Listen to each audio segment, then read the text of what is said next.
setup. All right, people, welcome back. This is the Guy Time Platinum Podcast, episode number 4. We're moving along nicely, and we're here for a little bit of a draft coverage. But first, I have a few topics I would like to discuss. First of all, I'm your host, Matt Kelly. 2, underneath me, Tyler White. What's up, man? Hi. Hi. And to his right, Hi, Tyler. is Justin Smith. Hi, guys. Oh, yeah. All righty. Okay, so I am going to start with some news that I heard this morning. Actually, is we'll go with the NHL is open to discussing a 4-arena league reopening. I don't know if that'll be just like playoffs or what, or any more details other than that. Just kind of saw a headline. Our expert on hockey, Mr. Tyler White. What do you think, man? Expert, yeah. No, I think they're trying to finish the regular season. I saw that maybe by the end of June they're going to try to do that, and then maybe do the playoffs in July. The Okay. playoffs are usually 2 months long, so if they're only going to do it in July, that might mean they're only doing like best of 3 or best of 5 series. So one arena in each division is going to be hosting all these games. So there's only 4 divisions in the NHL. So I don't think it would be with any fans. No. Or very limited fans, like only a handful of fans in each section or something like that. But go ahead. Just out of curiosity, how are they going to determine, do you think, which you think they're going to base it on, like for instance, like you might not take Philly because there's a high rate of, the pandemic going on. So, like, are they going to choose, like, based upon that? Or I would imagine. How they're going to choose Yeah, it? I think one of the divisions, they didn't decide an arena yet. The other 3 they had, I think it was for the Central, I think it was Minnesota. And for the West, it was, I can't remember what the hell it was. I just remember Minnesota was one of them. And I think Florida might have been for the Atlantic Division. I could be wrong, though. But well, the one thing I'm hearing is that there are certain states that are like permanently planning on reopening in general, not just sports, but like in general that Georgia is definitely opening May 1st. Which actually surprises me because it's a very populated state. But that's good. I mean, I know that bull riding just happened for the first time in 40-some days.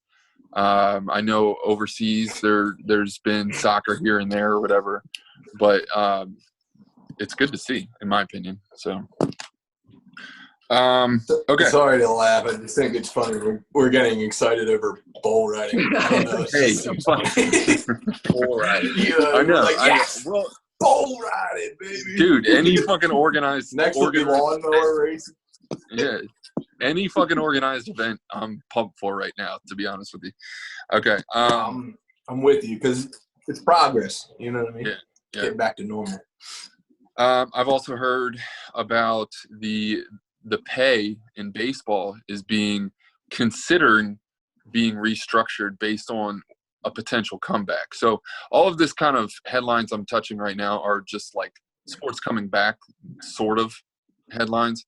So to see NHL talking about 4 different arenas, to see baseball talking about how they're going to pay for a shortened season or whatever they're going to do, is kind of exciting. And the last note is that some facilities for the NBA are planning on reopening for May 1st. Those are just facilities. That literally means nothing.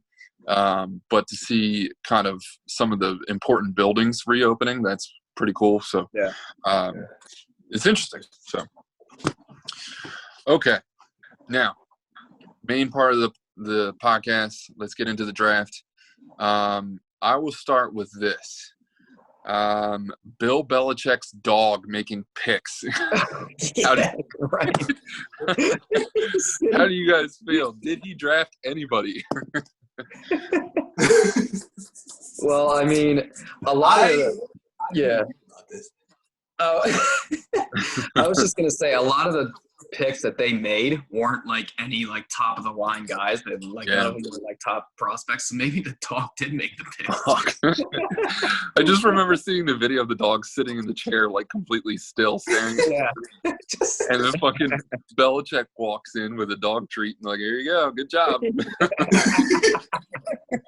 It's like I kind of think this just, this falls right into Bill Belichick though. Like this is what he does is like he'll trade down to get two guys that, like, let's say they might not end up being superstars, but if they can contribute even in like a role playing position, that's now two guys that you got for the price of one. So in his head, there's no superstars. So like to get two guys for one, he's thinking that's a deal. More so than like when we think like top of the line guys, he's thinking maybe, let me fill holes rather than get superstars, which obviously 6 championships and something's worked right there. You know what I mean? So we'll see. Only time will tell. Yeah, and they had 12 or 13 picks. So, I mean, to your point, so that's exactly right. Creating the team before the star. Yeah. And it's like, and I feel like a lot of times you don't hear about them either until they go to New England. Like there's a lot of guys that ended up being stars that got paychecks after New England that I never even heard of until they played, so. Yeah. Okay. Let's start with what we were making our predictions on in the last show, how they panned out. So we were both Eagles and Broncos looking at wide receivers for most of the podcast and predicting that too. Everybody was. The Broncos got a pretty good one in Jerry Jeudy, and I'm super psyched. I even heard that who was the guy that was quarantining? The one ESPN guy said that it was the best route runner he's ever seen. Todd McShay. Thank you. Yeah. And with the second round, we took KJ Hamler from Penn State, so I'm pretty psyched about them too. The other picks just kind of a tight end, a corner, a linebacker. They took a third wide receiver in the 7th round, but yeah, it's looking pretty good for the offense to kind of give Locke some weapons. So I'm pretty excited about next season whenever it comes. The Eagles' prediction that we decided on was Justin Jefferson. That didn't happen. So how happy are you guys with the first-round pick? I can't think of his name. What was it? Jalen Reagor. Yeah. Okay. I at first when the whole time I was expecting Jefferson, so like I'm sitting on my recliner and I'm watching it, and like we discussed about that like pick that like you scratched your head, and that was kind of one of those picks because like after they drafted him, I was like, okay, like you hear about him and stuff, and like I looked up his numbers last year at TCU, I think is where he played, and his numbers really were not great at all. But then later I found out, I believe it was from Tyler actually, that they had a horrible quarterback down there. So like that was part of the drop off. Like the year before, he had really good numbers.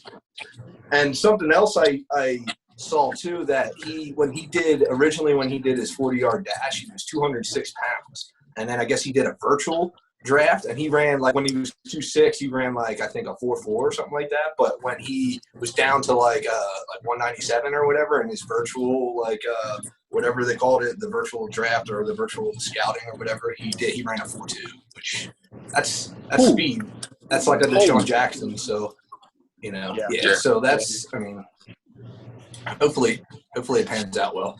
Oh yeah, and I think he had a 42-inch vertical too, which I think was the highest in the draft, if not top 3 or top 5. I mean that's pretty freaking high. I mean that's almost like 4 feet in the air. I mean, athletic freak. So yeah, he's 5'11", 206, 207. So I mean, one problem he had was drops. I think they said he had like 9 drops last year. So hopefully it's not another Nelson Aguilar. But he's first round too. Yeah, I know. But you think he'll wear 17? Or 13? Yeah. Okay, so the biggest news out of your draft was the next pick in the 2nd round. How do you guys feel about the quarterback taken? I am okay with the Yeah. pick. I'm just not okay with it being in the second round. I mean, they could have gotten I think they should have gotten the Oklahoma linebacker. What the hell's his name? I'm drawing blanks on names right now. Kenneth Murray. That's it. Kenneth Murray. Okay. I mean, he was there for the taking. So I think they definitely should have gotten him because they needed linebackers at that point, even though they wound up getting 2 or 3 linebackers in the later rounds. But, I mean, I still think Jalen Hurts would have been there in like the 3rd or 4th round. I mean, there's no guarantee for that. But, I mean, I'm not I mean, maybe they're going to use him like a Taysom Hill, like the Saints do. Right. But I don't know. It's a head scratcher still. I mean, I definitely would not have made that pick. I think with what you said about him being available in the 3rd or 4th round is definitely possible. And if you would miss, I just don't think that that's a huge hit taken. You know what I mean? It's like even if he was on your draft board and you miss on him in the 3rd or 4th, it's like okay, then move on. But yeah, second. That type of player, that Taysom Hill thing is, I don't know. It's more of a, in my opinion, it's more of a 4th or 5th round talent. But Justin, what do you think? I mean, like, I'm not too well known with knowing college, but like I was talking to Tyler again, and he was saying about him being available in the 4th or 5th round. As far as taking the pick, I get it completely. I mean, you're talking about like Carson Wentz, if you include last year's playoff game, 3 out of the 4 years the backup quarterback has played in a season. So, I mean, and it doesn't really seem like Nick Sudfeld, it doesn't really seem like they have full confidence in him because every year, like, if I'm not mistaken, I think he was like the 3rd string quarterback when Nick Foles was there. And like every year after Nick Foles left, they tried to fill another backup quarterback. So clearly they're not sold on him. I mean, 2nd round's kind of high. I mean, you start getting those questions like, is he replacing Wentz? I don't think. I mean, you didn't give him that $100 million contract to replace him a year later or less than a year later.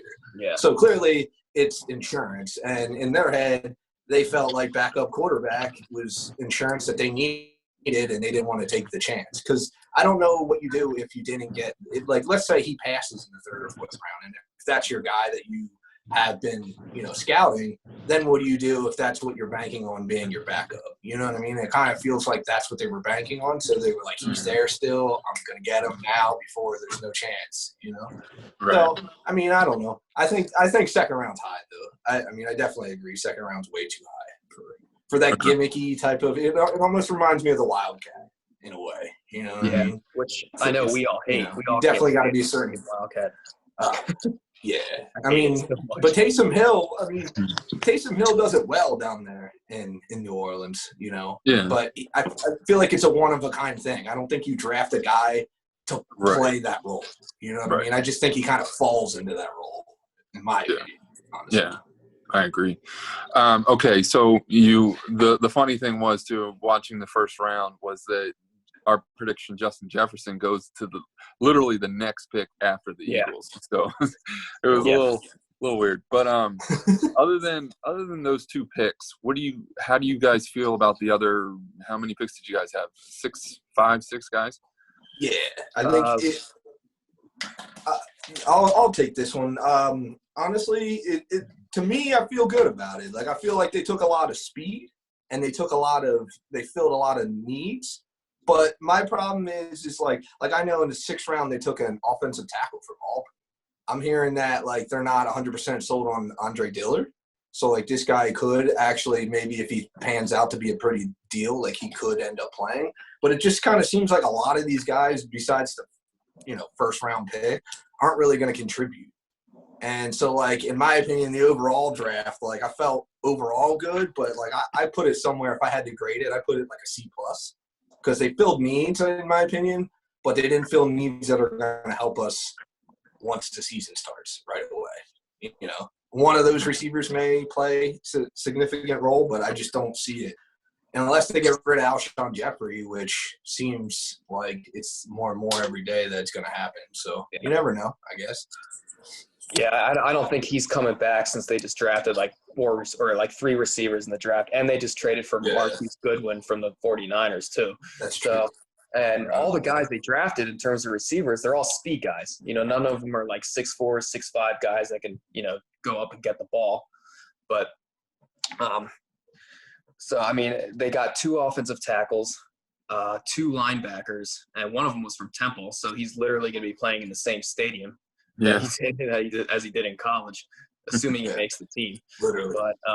But I would probably give him about a B- for the draft, despite the very questionable second-round pick. I think they filled their needs in the 3rd, 4th, 5th, 6th rounds. So we'll see what happens. Okay, yeah, I totally forgot about the grade thing. Yeah, if I had to do Denver, I was going to say like a B or B plus.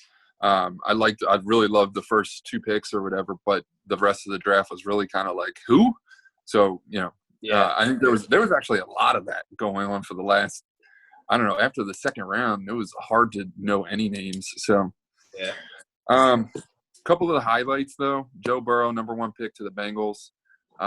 Tua goes to the Dolphins. The Dolphins wanted him forever. Herbert goes to the Chargers right afterwards. And Jake Fromm from Georgia goes to the bench behind Buffalo or behind in Buffalo. Swift, the running back, goes to the Lions. Jonathan Taylor from Wisconsin, he went to the Colts. Let's see. Oh, here's a good one. Chase Young, defensive end, goes to the Redskins, which is predicted. Everybody knew that was probably going to happen. How do you guys feel about your quarterback being safe with that guy? I mean, it's the Redskins, and as long as they have Dan Snyder as their owner, but they're not doing anything. So, I'm not that worried about it. I mean, he's going to be a great player. He's a beast, though. I mean, yeah, he is a great player, and he's local there too. From what I understood, he was a couple miles down the road from Landover there. So like, he's a hometown guy too. One thing I wanted to point out that we didn't touch. Hopefully I don't hit it before you touch base, but nobody talks about Green Bay right now trading into the first round to get a quarterback. I actually forgot. I don't know, man. Like you could have gotten a whole lot better stuff to help Aaron. Like.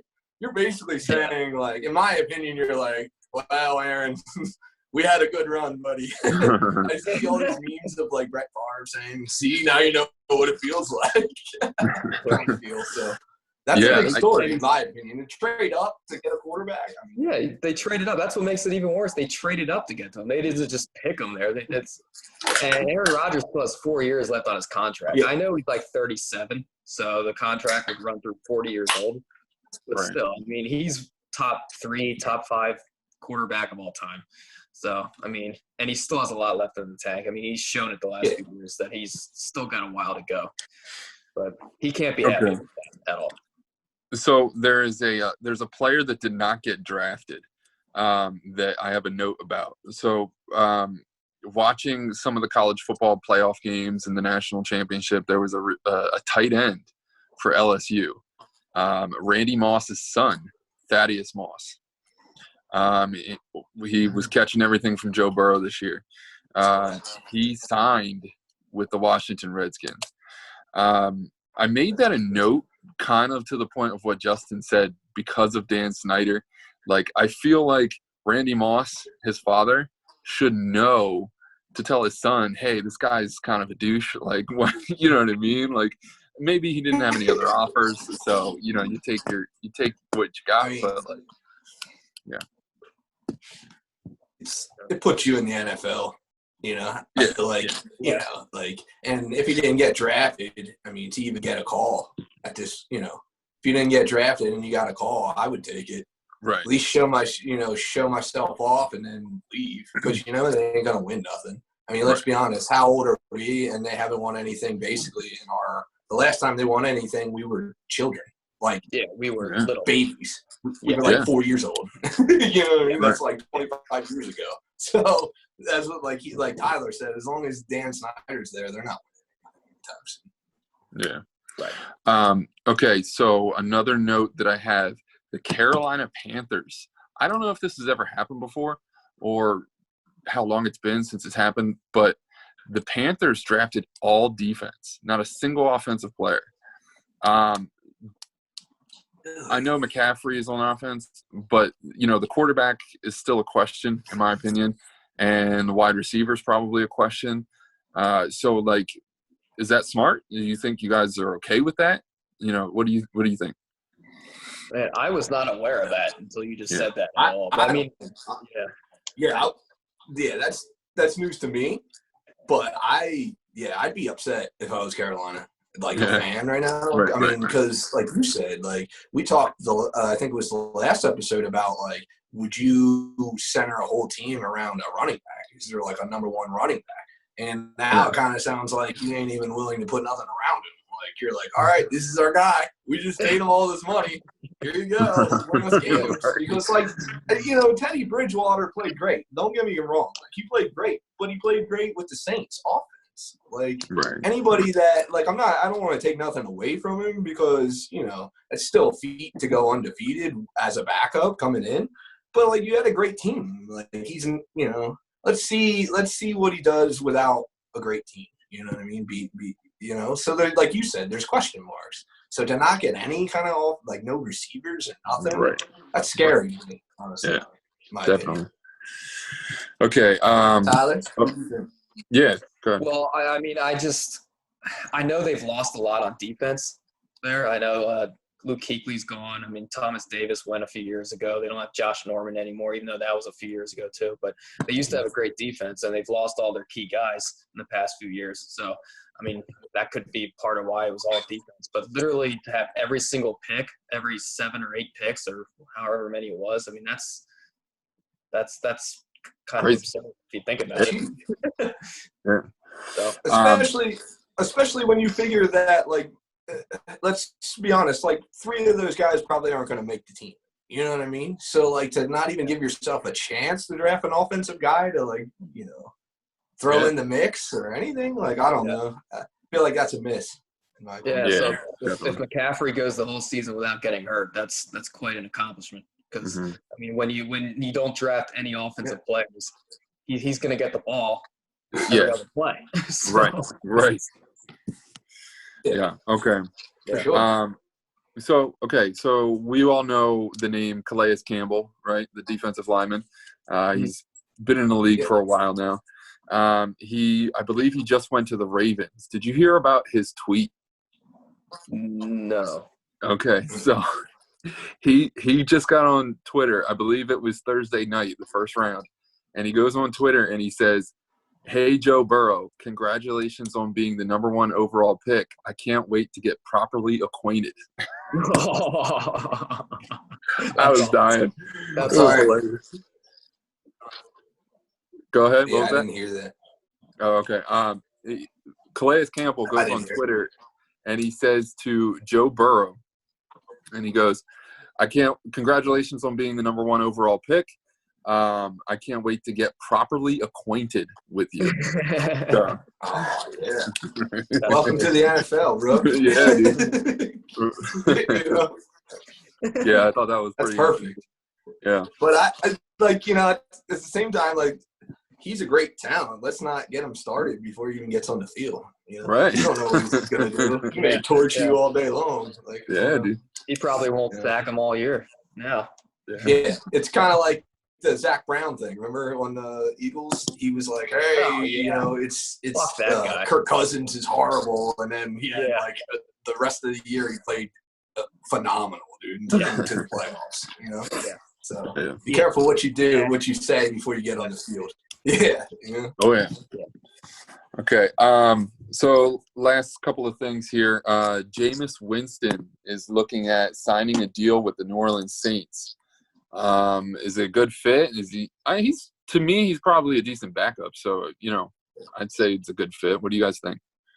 Yeah, I mean, he'll be learning behind, one of the best of all time, Drew Brees. So, I mean, I don't know how much longer Drew Brees has left in the tank, but I mean, he's still playing at a really high level, just like Aaron Rodgers is, in their late 30s. Or Drew Brees might even be 40 now. Yeah, I think he is. He's close. If not. So, I mean, do you guys know how many years he has left on his contract that he's on? I thought he just renewed for like a 1-year deal. I'm pretty sure it was a 1-year deal. You're probably trying. I mean, again, Jameis Winston, 5,000 yards last year. You know what I mean? This guy, if you can get him to play in a system where he can succeed. Like this guy he can be a starter. I think he can. It's just, you don't throw 5,000 yards and you're shitty and you shouldn't be a starter. I'm sorry. Like you don't. Yeah. I mean, I know they had a lot of weapons, but like, guess what? If you're going to be the franchise guy and you're going to start, you're going to hopefully have a lot of weapons on your team. So, and to Tyler's point, he's behind Drew Brees. Sit there, listen, and maybe next year you'll get a chance at the Saints offense, which would be amazing. And the Saints are going to get a deal because he's coming off of being basically a bust with Tampa Bay. So, it's a win-win if I'm the Saints for me. Yeah. Yeah, 33 touchdowns, 5,000 yards, as you said, but 30 interceptions. I mean, if he could just cut that down to like 20 or 18, even that's still kind of high. But even if he just cuts it down to that, I mean, he's a top 10 quarterback if he's able to do that. So you eliminate that, you may have yourself a Pro Bowl quarterback with New Orleans in the future at a good deal. And he's got the weapons down there to do it. So without a doubt. Yep. Yeah. Okay, so we are under the 10-minute mark here. So let's get into the trivia question. Are you guys ready? All right. Yeah. Okay. Baseball trivia here. The question is, which pitcher holds the record for most complete games in an MLB career? I can give you 3 names. Okay. It would either be Don Sutton, Nolan Ryan, or Cy Young. Ooh, boy. What do you guys think?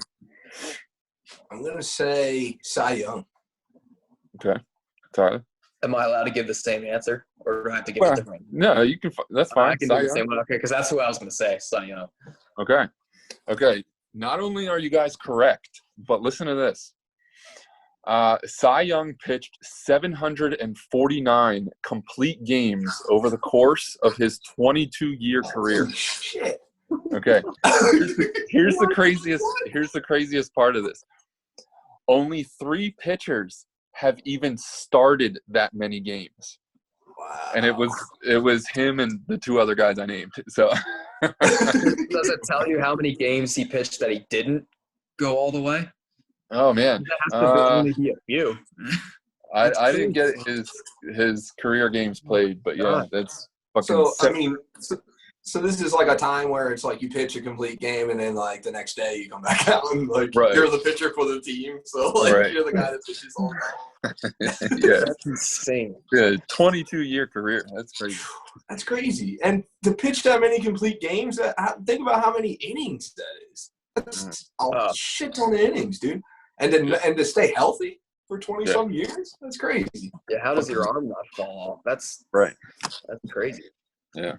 All right, so 5 minutes left here. I'm going to go and name my 5 favorite beers, and then you guys can do the same. My 5th is Sam Oktoberfest, just seasonal kind of beer. Rolling Rock, I've always loved Rolling Rock. Blue Moon, Canadian Molson. And my number 1 is, of course, Yingling. So. Oh yeah. All right. Go ahead, Matt. All right. So my number 5 is going to be Yingling, which was your number 1. My number 4 is going to be Sam Adams Summer Ale. My number 3 is going to be Sam Adams Oktoberfest. My number 2 is going to be, I don't know if you can see it or not. Some platinum Bud Light right there is number 2. And then I'm also Canadian. I mean, how could you not do beer and hockey? Labatt Blue is going to be my favorite. Okay. All right. My number 5 is Bud Light Platinum. My number 4 is Corona. 3, Rolling Rock. 2, Sam Adams Winter Lager. And 1, Labatt Blue. Nice. We're all Canadian. Very nice. All Canadian.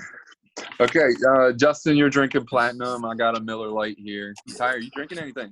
Yeah, I have a Rolling Rock right now, right here. Very nice. Very, very nice. Okay, so that's going to wrap it up. We are going to end with beers, and if anybody else has any of their opinions, go ahead. And if we disagree, we're going to rag on you. But from here on out, Justin, you got all the info. What do you got, man? I'm sorry? Sorry, I'm putting you on the spot. Yeah. You got all the account names for Twitter and for yeah. You got that? For our Facebook page, it's going to be Guy Time Platinum Podcast 2020. Make sure you check it out. We're going to have, after this episode is ready and Matt puts it up on YouTube, he'll let me know and I'll get it right up on Facebook. Check it out. Make sure you like the page, of course, share the page, anything, dude. Okay. Yeah, I believe Twitter is GuyTime PlatPod. The email is guytimepodcast@gmail.com. And, of course, you're watching the YouTube channel. So I appreciate you guys for coming on. And, everybody, thanks for watching. Peace. Yeah. Thanks. Like always, thank you. See you guys. All righty.